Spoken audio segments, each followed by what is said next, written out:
Okay, today we're talking about how to make an owner's manual for a piece of equipment.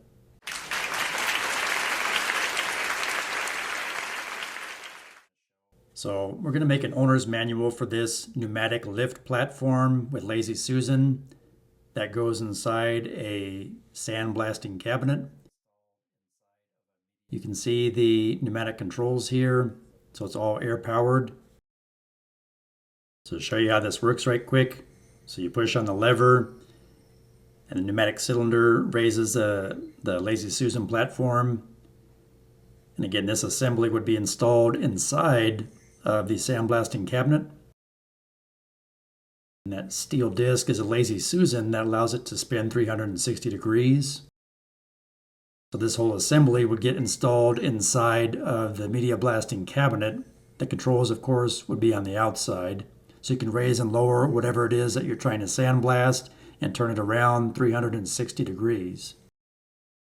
So basically we need to write installation instructions and maintenance instructions and create an exploded parts diagram with an itemized parts list for future reference, maintenance, and repair.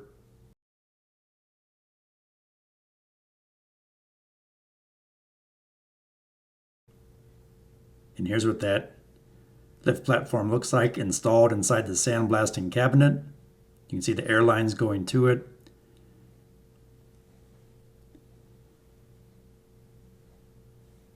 So it gives you an idea what we're trying to make an owner's manual for. So let's get started. So here's a cover. You can make this on just about any program on your computer. I used an iMac. I used the Pages program. So you can have a table of contents, technical data, and an introduction and safety. So the technical data just tells you specs about the component or the product that you're making. And then of course your installation instructions and safety warnings and your operation instructions. And again with safety warning. Try to keep it short and simple as possible. And then we have a maintenance section. What sort of maintenance items do you need to perform? And then a troubleshooting guide.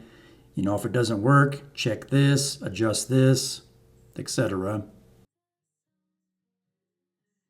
And then here's our exploded parts view and our parts list with part numbers and quantities. So it'll make it quicker and easier in the future for a technician to repair or replace any components on this part. And then finally, a warranty in the back of the book. This would be more for if you're going to sell it to an external customer. I hope this information helps you. And I want to tell you about a practical facilities maintenance handbook available now on Amazon in ebook and paperback format. It has common facilities documents, signage, tags, as well as resource and training material and common shop equipment drawings in the back of the book that you can use to fabricate shop equipment for your facility. The link for this book is in the video description below. And last, I want to tell you about this online facilities maintenance store where you can buy shirts, hats, mugs, as well as weather-resistant stickers for your facility or your plant. The link for this online facilities store is in the video description below. Please like, share, subscribe, leave me a comment, and thanks for watching.